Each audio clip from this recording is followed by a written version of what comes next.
It's Thursday night, guys. Kell Brook Golovkin is getting very, very close. Now look, at this stage of the build-up, I'm sure a lot of you guys know who I'm picking in the fight. I'm sure a lot of you guys know why I'm picking that person in the fight. But I wanted to record a final prediction video. Not just to do with how I'm picking the result, more to do with how I think the fight's going to break down, how I think it's going to play out, how I think stylistically the two are going to mesh, and sort of discussing those sort of bits and pieces, really, I guess.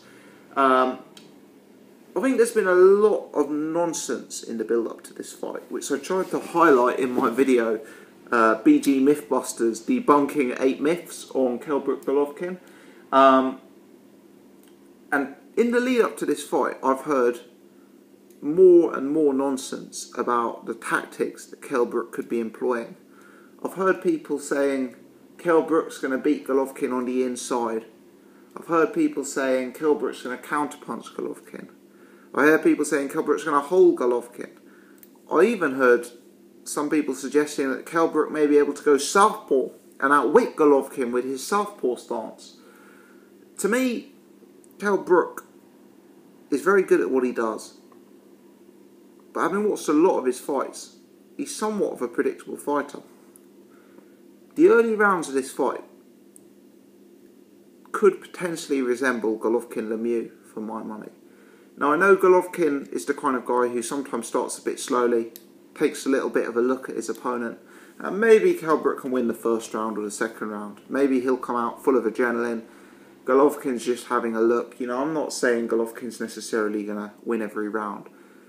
But by the second round, certainly by the third and the fourth rounds, I expect a proper jabbing contest to have ensued. Kell Brook is a guy who, for me, lives off the jab completely. Works everything off the jab. Sure, he could completely change his style for this fight. And fight in a way that's completely foreign to him.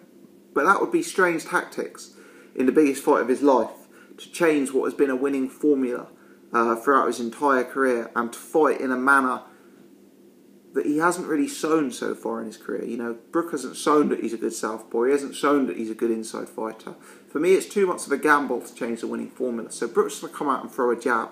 Now, Golovkin's the kind of guy who can hunt you down and look to take you out inside the very first round or two if he doesn't respect you. But in the bigger fights, when he's facing slightly better opponents, as we saw in the Lemieux fight or in the Curtis Stevens fight to an extent, he's a guy who works off the jab as well. So I expect, after maybe a feel-out round or a nervous round or two, we will see a proper contest of the jabs, a battle of the jabs. And unfortunately for Kell Brook, I think there's only going to be one winner in that. I think Golovkin's bigger. I think his jab's better. I think Golovkin's jab is harder.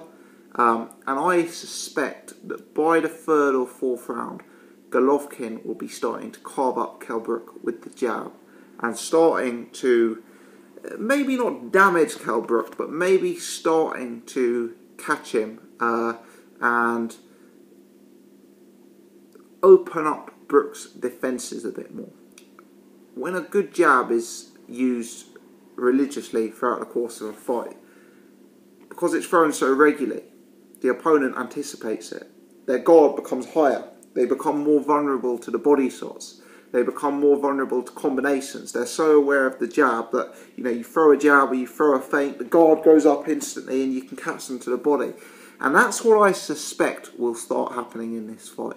I think Golovkin will establish the jab, Brook will feel it, and then what Golovkin will do is start feinting with the jab, or start throwing a light jab to the guard and then working off and using body punches. And I suspect by the third, fourth, fifth rounds, that's what we'll start to see. Can Kell Brook catch Golovkin? Yes. Golovkin is, for me, on occasion, defensively open. He can be caught coming in. And Kell Brook could maybe score 1 or 2 points against him by catching him. Kell Brook, of course, has a good jab of his own. But fundamentally, I think Golovkin's jab is going to be the dominant. And fundamentally, I just don't believe Kell Brook is going to be able to hurt him. You know, I think Kell Brook he's going to be a sharp puncher, he's going to have quick hands, he's going to be smart enough in there, but is he going to hurt Golovkin? Is he going to have enough to dissuade him? Probably not. So I think by the end of the 4th round, the writing's on the wall.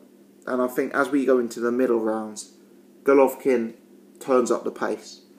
I think Kell Brook tries to hold, but I think Kell Brook fails to hold in the same manner with which he was able to hold Porter. I think Golovkin's a lot bigger than Porter. I also think Golovkin is extremely adept at not being held. He's actually one of these guys who is surprisingly slippery and elusive when you've tried to hold him. I've observed him in numerous fights escaping the clinch. I think Golovkin's going to stop Kell Brook, and I think the danger period for me is around 5, 6, 7. I've predicted around 6 knockout. I think 5 or 7 is also valid, and wouldn't surprise me if it's to the body. You know, Golovkin is one of these massive body punchers, and the way the fight is going to start, in my opinion, with the jabs and with the sort of constant jabbing contest, I think Kell Brook, having been caught several times, will be having a very, very high guard, and I think he'll be moving backwards with his hands up high. And a guy like Golovkin, I think he's going to feint with the jab and then drop to the body, walk Kell Brook down, cut down the ring, close the space, close the distance, and bring the fight to a place where I think Kell Brook is uncomfortable, which is inside the pocket. And if he can negate the Brook holding game, which I suspect he will be able to, I think Brook's in for a real difficult night. So that's my prediction. 5th or 6th round knockout for Gennady Golovkin. I think the fight plays out with a jabbing contest, and then I think Golovkin steps up the pace, having opened Kell Brook up a bit, and possibly stops him to the body.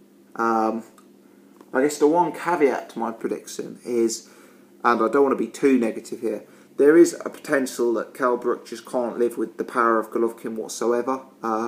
Fundamentally, the hardest guy Kell Brook's been hit by is Porter, who is a decent puncher, but let's say he's a medium to decent puncher at welterweight. There is a possibility that Golovkin could stop him very early, the first round or two. You know, if Kell Brook simply cannot adjust to the middleweight game and adjust to the power of Golovkin. I suspect that won't happen, because I suspect early on Brook will be using a lot of movement, a lot of jabs, a lot of athleticism, and I suspect that Golovkin will take a few rounds to really open up with his arsenal of heavy punches. So I suspect it goes a few rounds. Also, whilst Kell Brook hasn't shown an elite chin at middleweight, he has not given, he's given us plenty of indications throughout his career that he is at least somewhat durable. I know he's been hurt in a few fights, but he's not a glass chin fighter. Not that you need to be a glass chin fighter to get stopped by Golovkin at middleweight, of course. But yeah, I suspect Brook goes a few rounds, and I actually suspect that the way Golovkin approaches these fights, the way he kind of has a look at opponents, uses his jab, and kind of stalks for a few rounds, I actually think it probably won't be till the 3rd or 4th round we start seeing the real heavy lever being thrown by Golovkin. If I'm honest, I find it hard to see the fight going the distance. Golovkin's stopped his last 20-something opponents, and those guys have been legit middleweights, whereas Kell Brook, obviously, it's his first fight at middleweight, so I find it very hard to see the fight going the distance. I find it hard, really, to see Kell Brook going as late in the fight as Martin Murray, who was a notoriously durable guy at middleweight, who's actually gone on to fight at 168. So he's a real big guy at that weight. And I find it hard to believe Kell Brook will go as far as Martin Murray did in that fight. So for me, the middle rounds, the early to middle rounds, rounds 4, 5, 6, are the danger rounds from Kell Brook. I think that's when Golovkin will be in full flow, and I see it going that way. Of course, I hope I'm wrong. I would be absolutely delighted if Kell Brook won. I'll be fully supporting Kell Brook. I appreciate I might have come across very negatively on a few of the pre-fight build-up videos, but, it's my channel, and on this channel I've got to say it how I see it. And how I see it is that this is a one-sided fight that will end in a loss for Kell Brook. I'm going Golovkin. I'm going KO by round 6. I'm going jabbing contest, which Golovkin wins, followed by a stoppage to the body. Let me know your thoughts. Leave your comments below with your predictions. I'm interested for everyone's take. Let me know how you see it ending, what round you see it ending, what scorecards you see it being perhaps. Let me know your take in the comments section below. If you've enjoyed the video and the build up to this fight, please hit the thumbs up button. Do subscribe so you can check out the post-fight review that we do afterwards. Many thanks indeed for watching, guys. Greatly appreciated. Have a good one.